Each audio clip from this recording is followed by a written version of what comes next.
And welcome, folks, yes, to another show here at Dublin South FM Radio, where we bring you the best people in the world, the ones that know everything. And I say that with a smile on my face, because our next guest, Andy, will pull me up on that and say, we don't know everything, but we're learning all the time.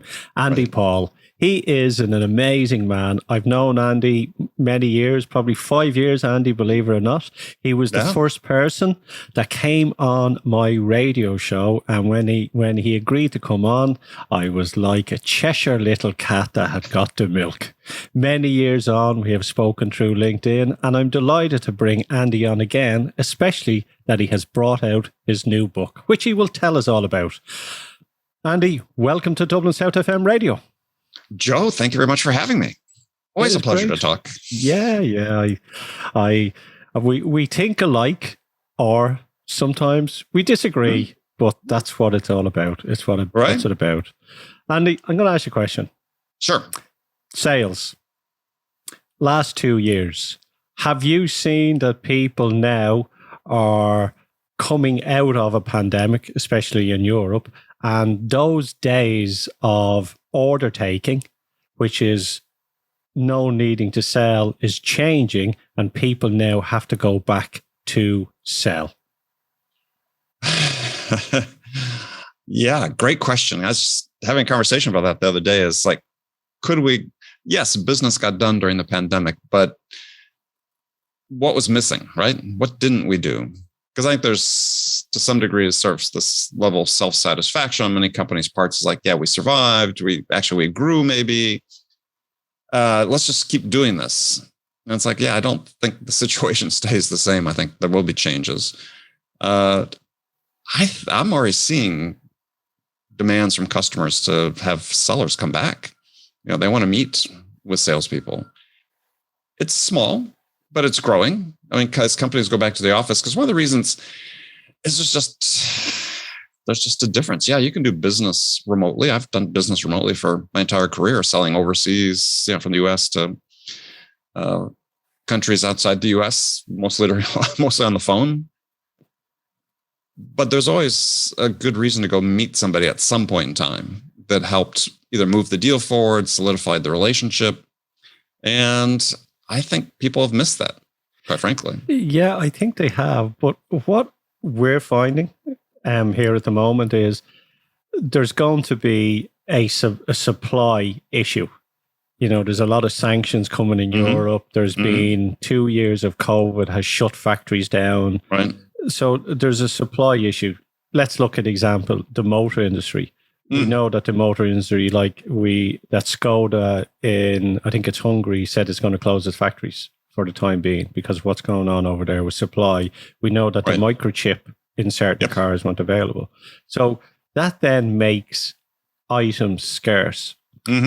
Over the last decade, like in the 1950s, we had the white product, which nobody needed to sell. A sales meeting was basically a product knowledge get together. Is it going to be the case of that we need back in to have salespeople and not order takers moving in for the next decade? Oh yeah, no, I agree on that 100%. I think that even as we see more automation come into play in the selling process, in the buying process, that the research sort of shows that when you're in situations where in automation, I think a certain example, or the buying experience, or let's say the products being sold are perceived to be relatively similar, the difference maker, the tiebreaker between competing sellers tends to be the individual salespeople. And I think as we become more automated, that's going to become increasingly the case. Because as the buying experience becomes more vanilla, the buyers are looking for something they don't already know, right? That's what they want from a seller. Yeah. And if it's just, hey, I'm downloading content from your website and blah, blah, blah, blah, blah, it's like, what's different about that? Well, you insert a person into that, and I think you start making a difference. They want to hook. So I'm a huge believer that humans actually become more important in that environment. You mentioned there as well, Andy, it's that automation. And one of the bugbears that I see, and there was a survey out there during the week, that salespeople are selling less because of the more internal digital systems that they need to put input. And, one of the things is someone comes up with a great idea, do this, and the salesperson does it. And then suddenly something else comes on and they have to add to it. And then they're told you need to do A, B, and C. And if you don't do A, B, and C, you're going to get in trouble. And if you don't do D, and D is introduced this or upsell them this product, you're going to get in trouble. So the salesperson then is doing all this work. He's terrified that he's going to get in trouble because he didn't upsell warranty or insurance or something, and he didn't introduce him to the finance guy or whatever it may be. So instead of being present in the deal, they're actually trying to, think 2 steps ahead about pleasing the KPIs of the company. Oh, yeah. So, yeah. Well, that's sort of one of the main themes of the book I just published. Thank you for setting me up that way. That is a problem. Is that we've sort of entered this age the last 10, 15 years where, and I think this really starts with the leadership in the company, as you sort of implied, is that the process becomes more important than anything else, right? And meeting our KPIs. And what we're finding is that, I believe that's, to your point, first point you made, is that salespeople are actually becoming less productive as a result of this, because they're not given the opportunity to really develop into the best version of themselves. Instead of being given the autonomy to experiment and try new things, new ways of selling, and being encouraged by their managers to take some risks in doing that, they're told, no, here's the process. This is our playbook. This is what we say at this point in time. These are the questions we ask. Just execute the process and it'll be okay.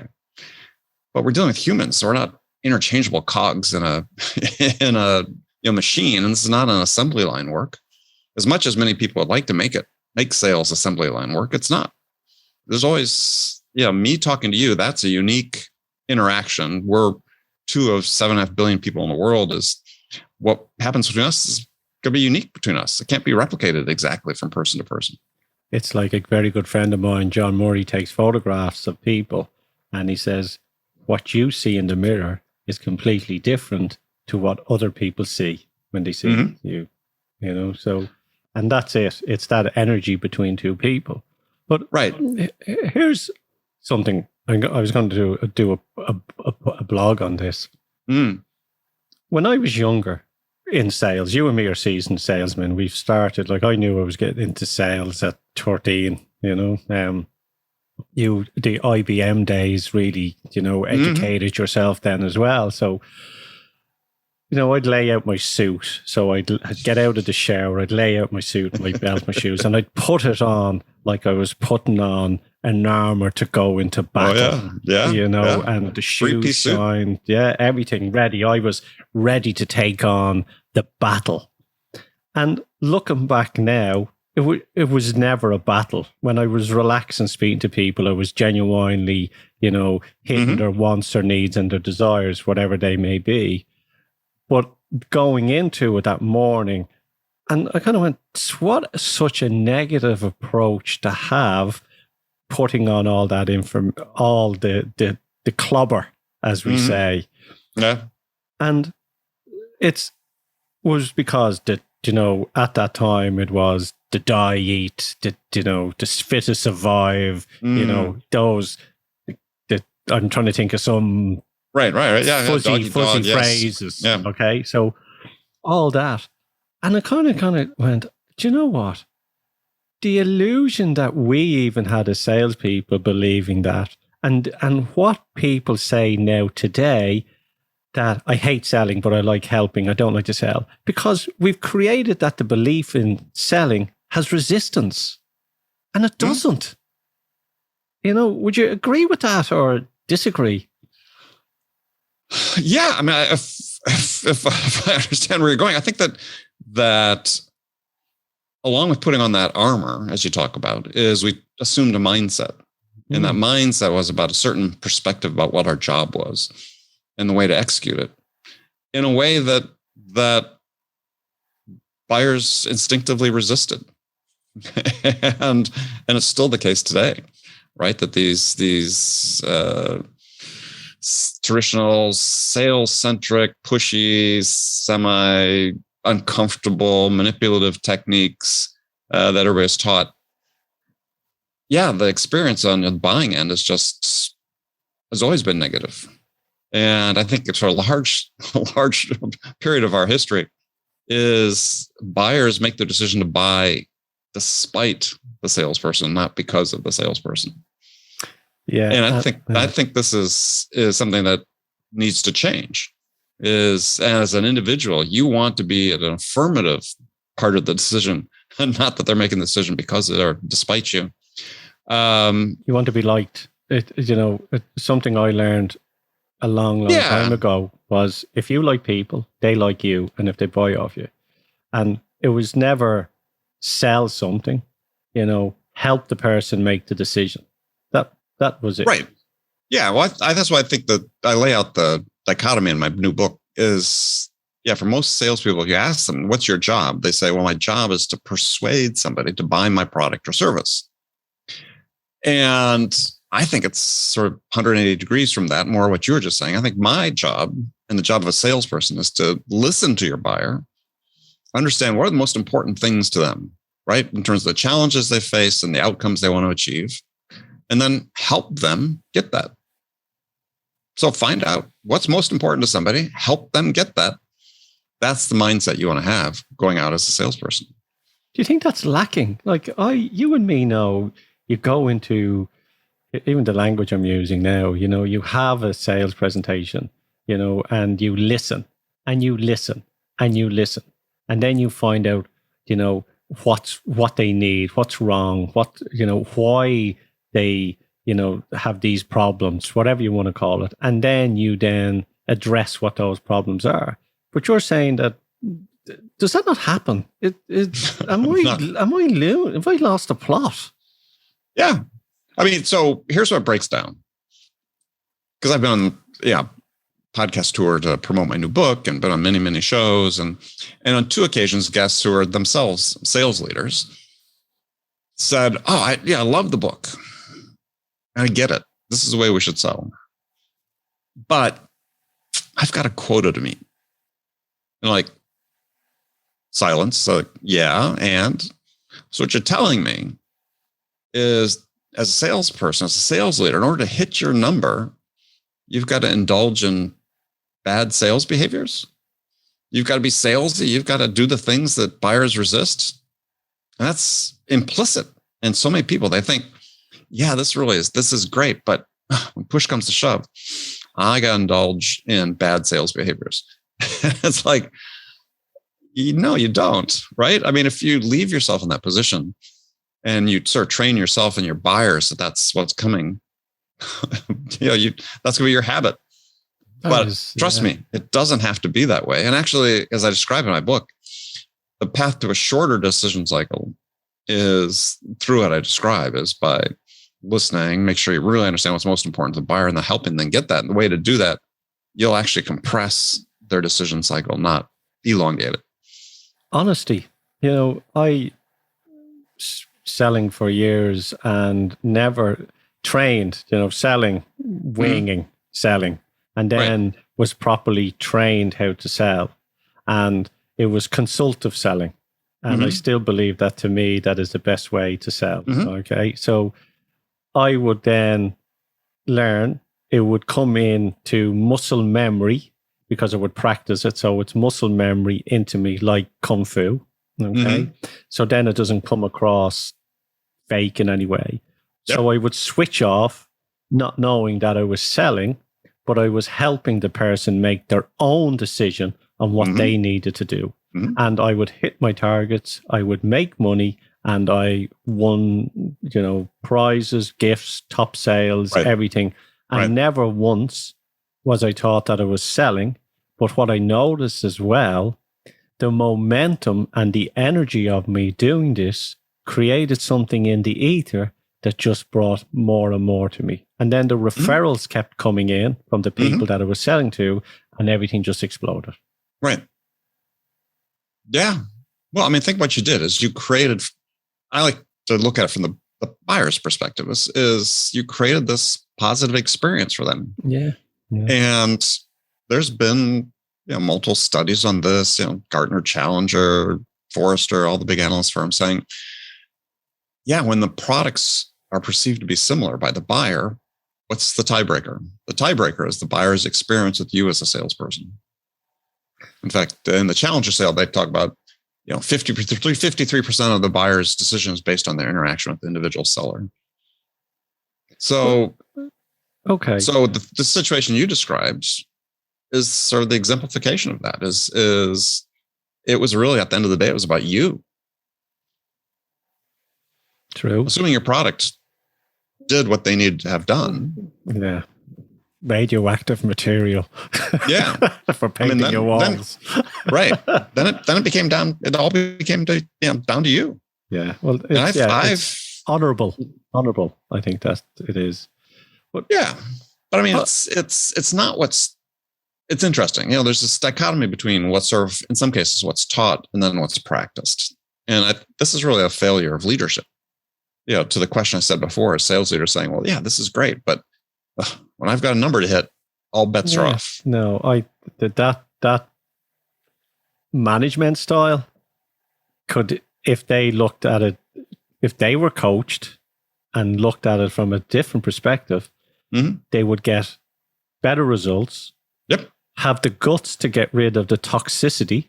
And the reason I say that, because you might have sales guys who are toxic and are, hitting the numbers and they're brilliant, but they have this, they're making everyone else in the organization feel inferior. The sales manager has to realize that even though he's doing the numbers, if he's looking at the numbers, to get rid of that person and then let everyone underneath flourish. Right. And the business would do a lot better then as well. Yeah.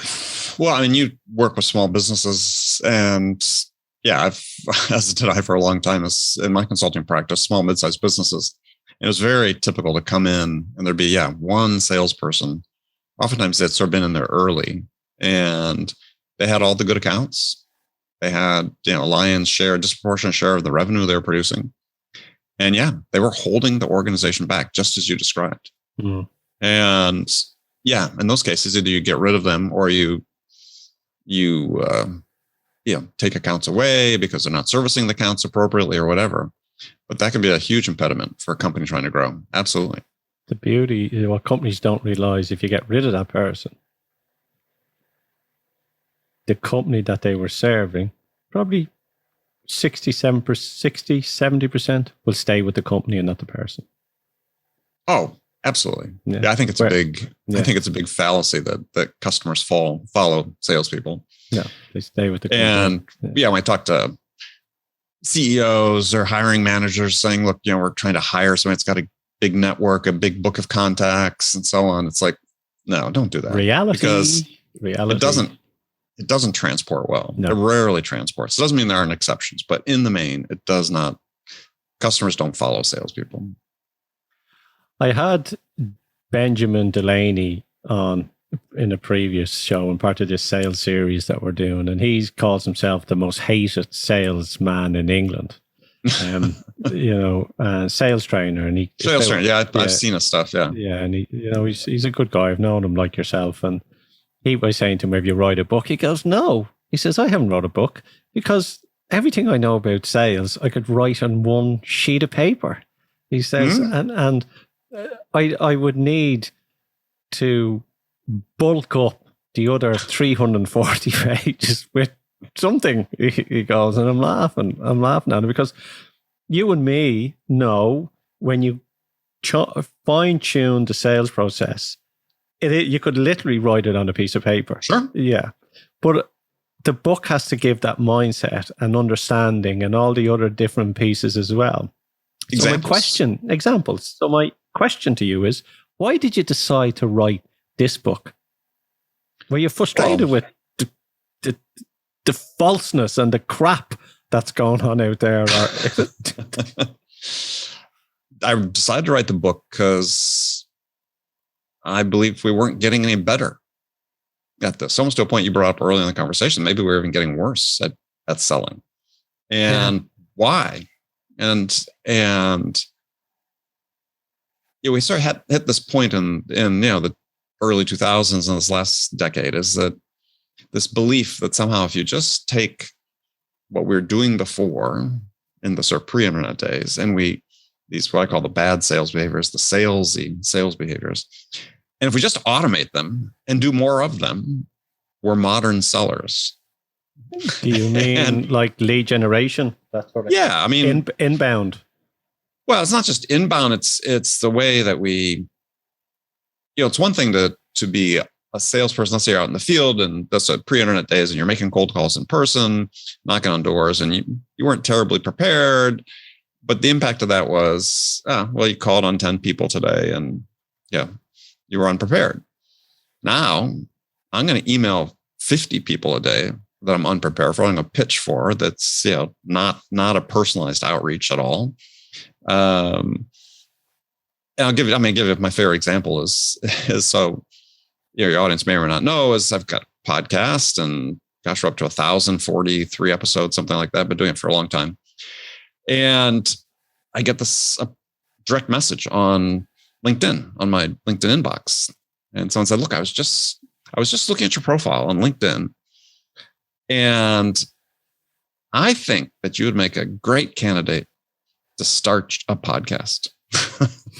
Now my podcast is all over my profile. I mean, but this is not atypical behavior, right? And I couldn't resist. I responded, because usually I just delete those messages, but it was so flagrant. And so I said, I don't want to sound like an ass here, but what are you doing? Right? You are on LinkedIn. You could have taken 10 seconds, looked at my profile, and decided and discovered I wasn't the right fit for it. And the response came back and says, "Oh, I don't have time to do that." That's mad. This is not uncommon. Yeah, let me give another story. Someone saying, "Do you want to do podcasts? Get listeners." And I've been doing this for 5 years. Yeah, and I said, "No." I says, "Well, I says, my benefit is I'm the chairman of a radio station, and I have 2 shows on it, so I'm projecting myself out onto the airwaves as well. Right. So no, right. I don't need this." But he just came back with a response going, "Oh no, but I says, they weren't listening." Right. That, 40,000 people in a bandwidth on air. So it's not even podcast, So, oh God. But to that point though, is he was thinking his job was to go out and persuade somebody, you, to buy his product. So understanding your concerns isn't really high on the list, right? Because if I keep knocking on enough doors with this sort of MO, I'll find somebody eventually. And this is for large swaths of certain industries. This is sort of the way sales is conducted these days, which is it's less about selling. It's more about just playing the odds. Hooking. Throw enough shit against the wall and see what sticks. See what sticks. Yeah. And we've gotten really good at throwing shit against the wall and bringing opportunities or potential opportunities on the top of the funnel. And so if we're just okay at sales execution, we'll close enough. And this is sort of a prevailing MO. Even companies that I find interesting that sell into sales forces, sell to sales teams. They're operating on win rates, in the low 20%. I was talking to one company this week, talking to the CEO and the president of the company, 2 different people. And they sell 2 sales teams. And their win rate on their software package is 13%. So meaning of their most qualified opportunities, they win 13%. So 1 of every 7? Mm. It's like, you're not selling. You've got a problem. Either you don't have a product market fit, or your sales execution is just so substandard. That's they're winning order taking. They're winning they're winning walk-ins. That's what they're getting, walk-ins. They're getting lucky. Yeah.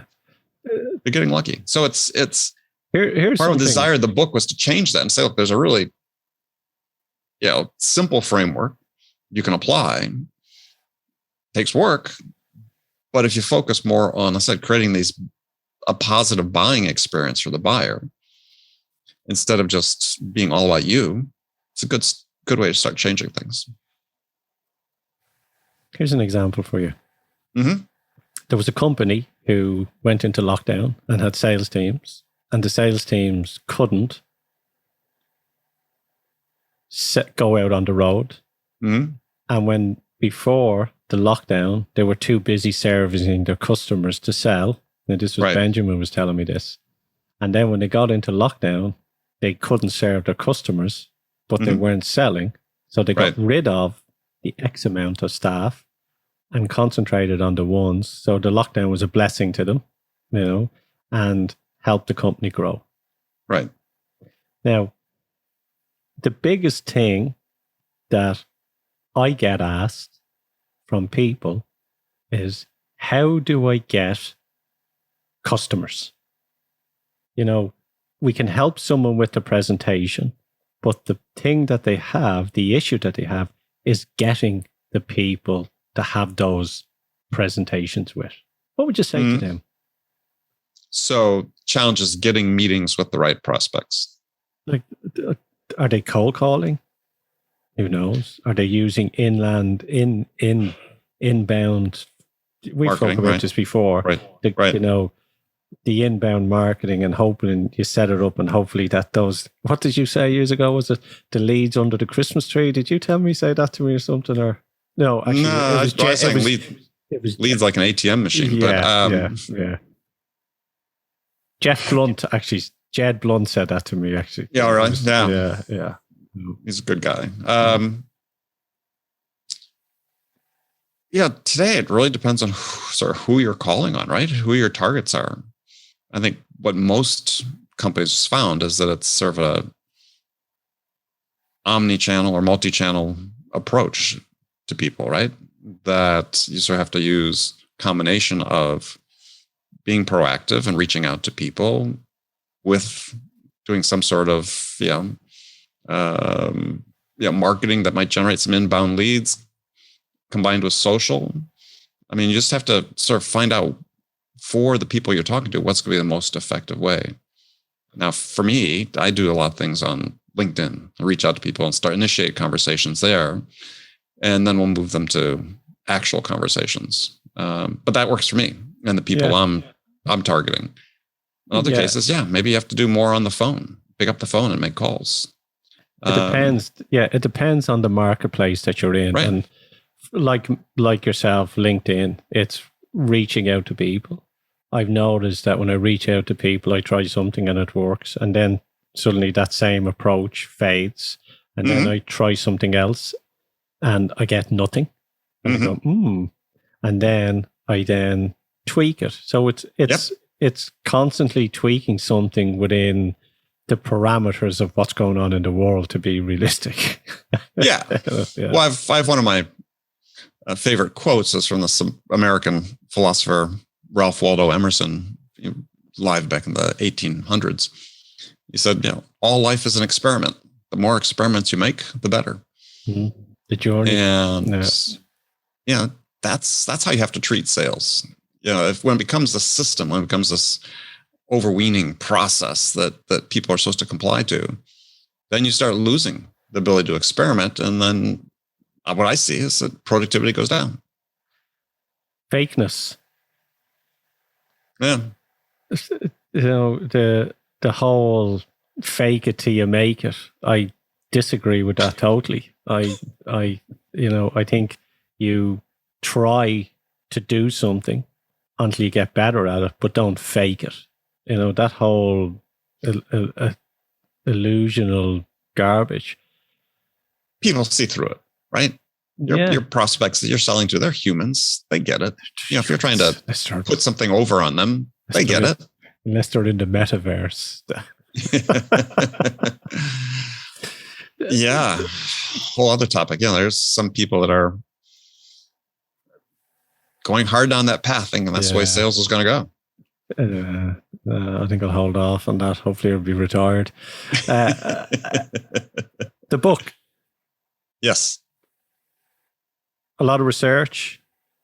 Tell us how you craft it, the information that you want to share with everybody. It's a combination of research and conversations, with hundreds of people on my podcast and decades of experience. So yeah, it's a mix of all of the above. And yeah, like everything, and with you is, my views on what works and what doesn't have evolved over the years.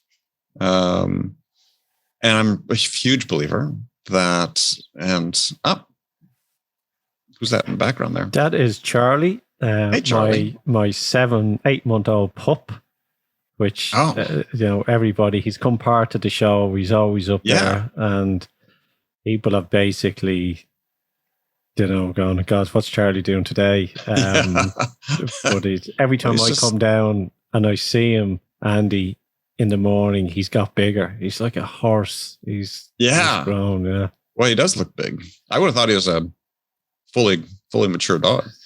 So did I 6 months ago. He's beautiful. He's placid and very mellow for a puppy. Very mellow. Yeah, he's just had a big long walk, and there's some people I'd be talking to, and he'd be actually chewing my hand. So I go, they have blood. Yeah. But with the book, so it's basically a lifetime of thought process, speaking to people, coming up with observations and conclusions. Would that what it would be?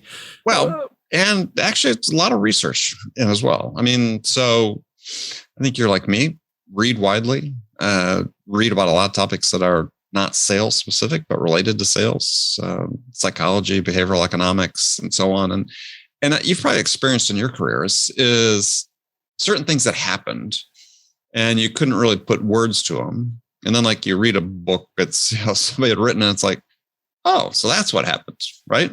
Suddenly I could put words to things that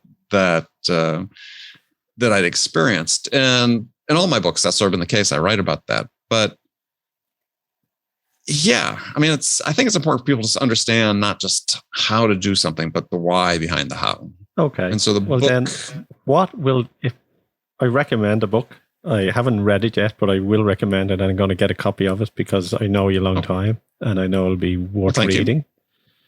What will be the benefit for the reader? What will they get out of it? Will they get those aha moments? Oh, they will. The book is full of them. And I think it's sunny. The reaction so far, and we've had a great initial month with the book since it's been launched, and great response. I think for a lot of people, it's been, oh, you mean it's okay to sell this way? It's like giving people permission to be human again when they sell. That is crazy. The one thing that just hit me when you said that, and sorry for interrupting you, but it was it's your show.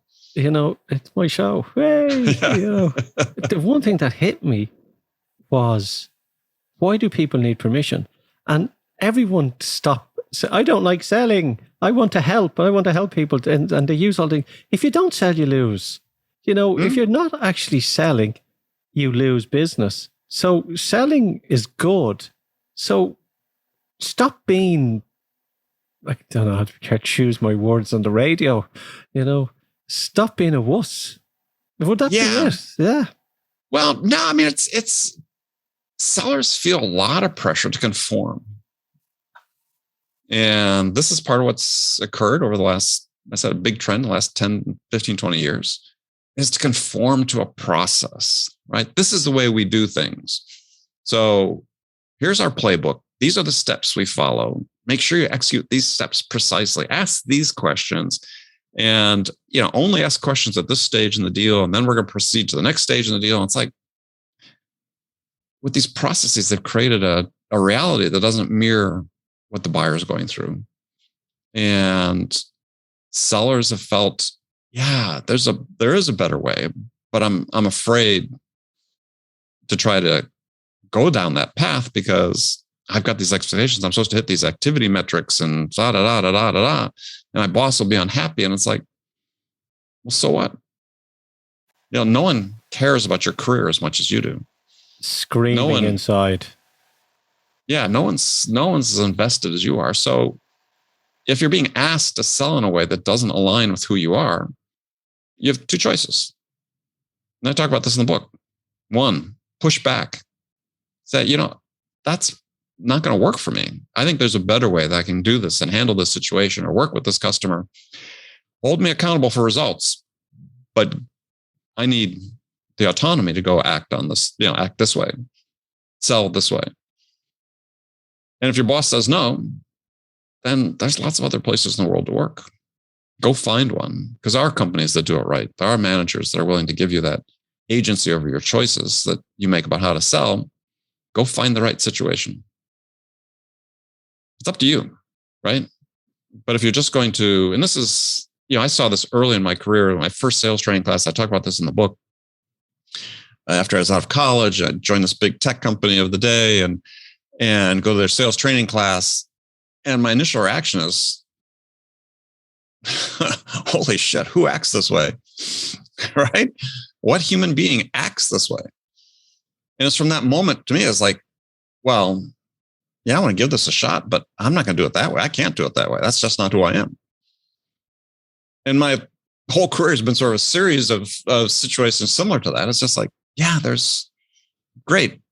I understand that's how that person is doing. I understand that's sort of how you're training people. But I think based on everything I've read and all my experiences, for me, this is the way I want to approach this. And as sellers, you have to take that responsibility. That's why the subtitle of the book is A Guide to Success on Your Own Terms.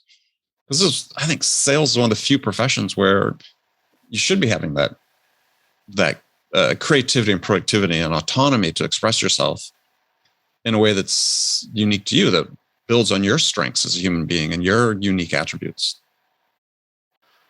I think most people, when they get into the sales conversation, when they know what they're saying and doing and helping and everything flow into it, I think initially what a lot of people that I'm speaking to struggle with is that initial phone call where the other person doesn't know your offer, or you're reaching out to people and they feel like they're praying. Oh God, please say yes, please. Please take my call. Please take my call. And they're more focused on the resistance than actually just the flow. And and that's what we do, is we give them that, confidence to help them to get into that flow, so it comes more natural with them on it as well. Well, but part I'm sure what you do is just start by being interested in the other person, right? If you start by just being interested in what you're trying to do, then you communicate that, and people put up their defenses. Oh, you're trying to sell me something. And the fact is when you reach out to somebody, they're under no illusion as who you are, right? This is the thing that, Sarah, I think is so amusing is, everybody wants to no one wants to put sales on their business card, right? I'm an account manager. I'm a relationship manager. Consultant. I'm a manager of managers. Yes. You're in sales. Yeah. You're not, be you're not proud. fooling anybody. Be proud. Yeah. Be proud of it. Exactly. And so how you do it makes a difference. And so if your first outreach to someone is just, here's my elevator pitch, as opposed to just being a normal human being. What do you do when you meet somebody in social life, for the first time? I mean, if I was to meet you at a school function or something, would the first words on my mouth be to pitch you on what a great person I am? Or would I ask a question about you? See, but the problem is on LinkedIn, you can't just say to someone, do you want to go to the bar? But you can do the same thing. You can. But here's the thing. about LinkedIn. I'm just drifting off here. Sure. Is everyone goes, oh, LinkedIn is wonderful, and we do get these sleazy, connect, and then do you want to buy this, right? Yep. But LinkedIn, I don't care. People say it's a networking platform. Okay, it's a networking platform, but everyone is on it is there to try and sell something. I don't. Yep. If you're active on LinkedIn, you are participating in the wonderful dance of prospecting. Yeah, it's commerce. Absolutely. Yeah. So, and increasingly so. Yeah. But there's a way to do it that you're still human, right? I try to bring myself to those conversations when I talk to people and do something personal. I will look at people's profiles if they've reached out to me and I think they're interesting. This is part of it. So, and I expect people to do the same if I reach out to them. Well, I'm going to look at Andy's profile. Well, when they look at my profile, what do they see? What we do now, Andy, is I'll go onto a profile. Yeah. I'll go and have a look at the person's website, and I'll put it in the little message at the person and mention their website with a link to their website as well. So it shows that little effort that I've gone and had a look, and I use maybe a quote or something that I found on their website, right, that I'll ask them a question about as well. Right. It doesn't take much time to do that. But you're showing what you're doing is sort of this basic law that exists in human relationships is how do you make yourself interesting to someone else? By being interested in them. So by doing what you did, you've demonstrated an interest in them. You've suddenly made yourself more interesting to them. But I've also noticed that I've had to reduce the size, even though it's only a paragraph, because you're a little bit messenger, even condense it down a little more, because people don't like to read. It's something in a LinkedIn, it's just 6 words, looks like War and Peace. If you put it on a big screen, it drops down. But what I'm getting at is that we just have to keep moving, trying, accepting. And I think your book I would like to think that the book will spark that interest for people to get back into the selling mode. Well, I think it will. I think it is people are finding and already been reporting back to us. It just gives them a better framework to operate within. So in the book, we draw the comparison between what I call selling out, which is these conventional salesy behaviors that buyers instinctively resist or oftentimes hate, versus what I call selling in, which is based on 4 innate human attributes. So I call it connection, curiosity, understanding, generosity. What are they? And what are they? Yeah, and go into detail about how to elevate your abilities in those 4 areas in a way that helps the buyer achieve the things that are most important to them. And that's the goal. I think it's being yourself. I'm all about being authentic and being yourself. Like, I don't know if you saw the post I put up on LinkedIn, and I asked people if you were authentic and being authentic was a sacrifice that you would lose your family and your friends and your work, you'd lose your job. Are you willing to be authentic? And, it's a good question to ask, because we all believe we're meant to be something else because society has led us to be that way. That's going into, back to the armor, putting the armor back on the suit. Where if we're just ourselves, like and the more I'm slipping into this slipstream myself, I think one day I'm going to just come on here to do my show and I'll have a live on LinkedIn and I'll be in my dressing gown. The interesting thing about that question, though, that you pose is sort of implicit in that is the fact that you've built these relationships with friends and family by being inauthentic. So what a sad life that must have been. But that's, we know that people have fallen out with people over the last 2 years because of their point of view. So, not only giving your opinion when asked, but being honest. Now, don't do harm to, rule, do harm to nobody, no harm to no one's property. But, have the courage to stand in your own two shoes, take full responsibility for your own individual life, and just be honest and truthful. Well, and that's be kind. Be kind. Right. That's really the message of the book, is that, I love the expression, be yourself, everyone else is taken. Yeah. And it's really true. And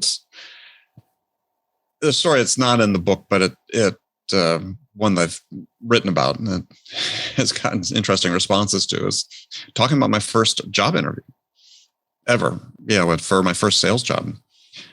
And it lasted a minute.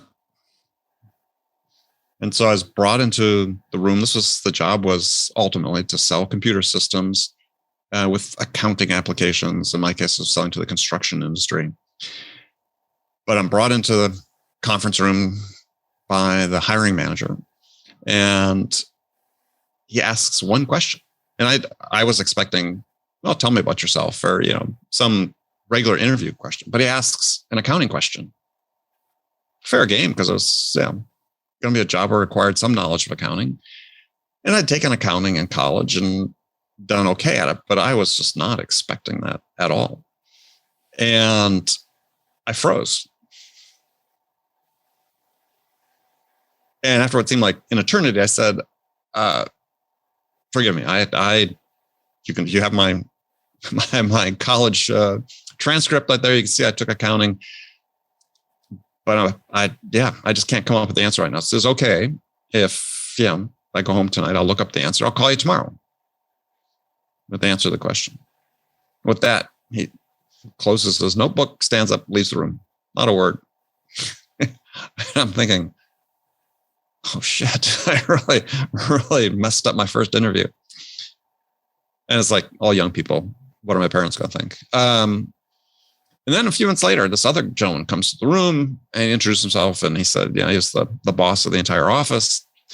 And he said, so Ray, the guy I've been talking to, Ray says he wants to hire you. And it was that instinct to not try to BS somebody, but to just, just to be myself and come clean, got me the job. Mm. Now look at you. Yeah. But it's those lessons you learn. In my case, I learned early on. It's like, just be myself. Yeah.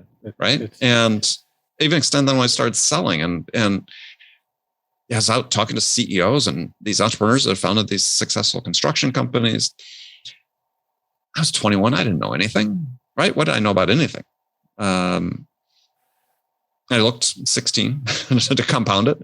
I looked half my age practically. But they gave me their time. These successful people gave me their time. And they were really educating me. I mean, this was like getting my MBA, but I was sincerely interested in learning about them and their business and their companies and how we could help them. And for me, again, it just sort of reinforced this thing. It's like, just I'm being myself, to your point, people are going to give me time.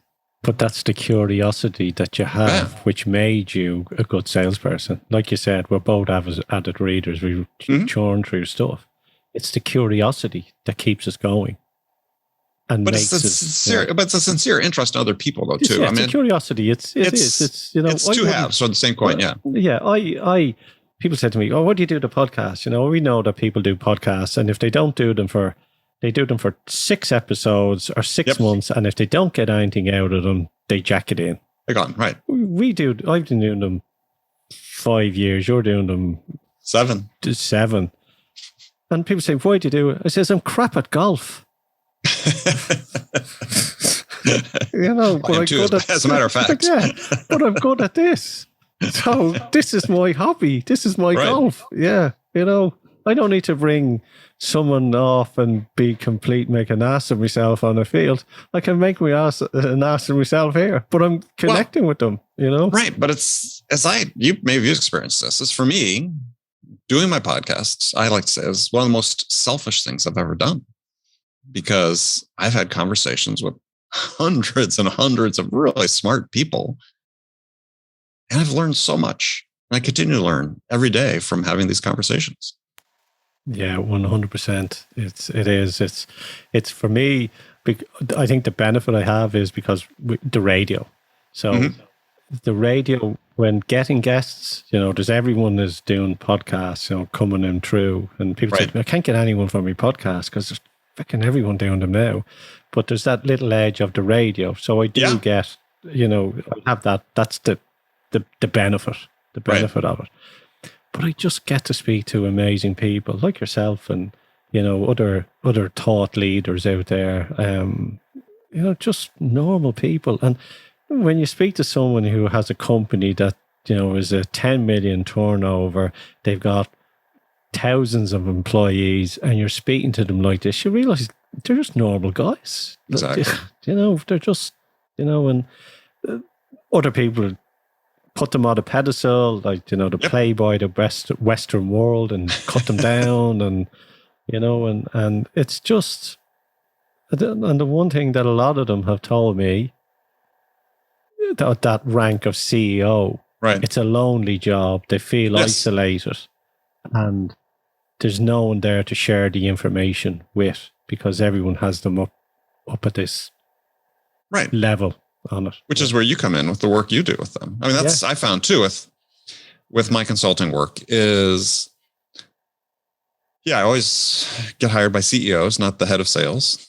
And yes, especially in small, mid-sized businesses, oftentimes they don't have a board of directors, or even if they do have a board of directors, the CEO needs to talk to someone who's not a member of the board of directors, right? And they can't talk to their people that work for them directly about certain things. And you become that confidant that they need. But I always say, I come part of your board of directors. Like, I'm the guy that when you want to bounce stuff off, that confidant, everything. And you and me as consultants, I don't even like that word really anymore. It's a case of, it's just, being there for people. And we have 1,000 years worth of knowledge and experience in us, that way. So on it. I'm not that old, but between us we have. Between the two of us, 1,000 years. 1,000 years. Yeah. Andy, the name of the book, where people can get it. Yes. Please give yourself a plug there. Sure. And then I will. And then after you've read it, have me back. We'll talk about it. Yeah. So the book is called Sell Without Selling Out. Subtitle is A Guide to Success on Your Own Terms. It's available wherever you buy books online and in person as well. If you like to go to a bookstore, I'm pretty sure. Well, I don't know about Ireland per se. I'm pretty sure. No, we don't have bookshops. You don't have bookstores anymore? No, we have potato fields here. Yeah, okay. Points of Guinness. Well, you've got Amazon for sure. So Amazon. So Book Depository here as well. We have Eason. So any of the major places you'll be able to get it on. It's wherever you buy books, it's available. And pick it up. And let me know what you think. But half of my audience is American as well. So there you go. Well, maybe they'll buy it too. Yeah. Our biggest audience is Ireland, America, and England, and then scattered all around the world as well. So that's from the podcast. But the radio show is listened to live in 100 countries. 100 countries. Oh, wow. Yeah. Well, hello to everybody out there. Hello. And everyone out there. So, and then if you want to come visit my website, andypaul.com, and you can download a free chapter if you want to sample the book. And we've got a fun little quiz you can take, assessment about just how salesy are you. And it's not meant to be scientific, just a fun thing to give you a sense of where you are, sort of on the spectrum between what I call selling out and selling in. And then, connect with me on LinkedIn. Love to have the conversation. Perfect. Andy, pleasure having you on. Joe, thanks for having me. Show.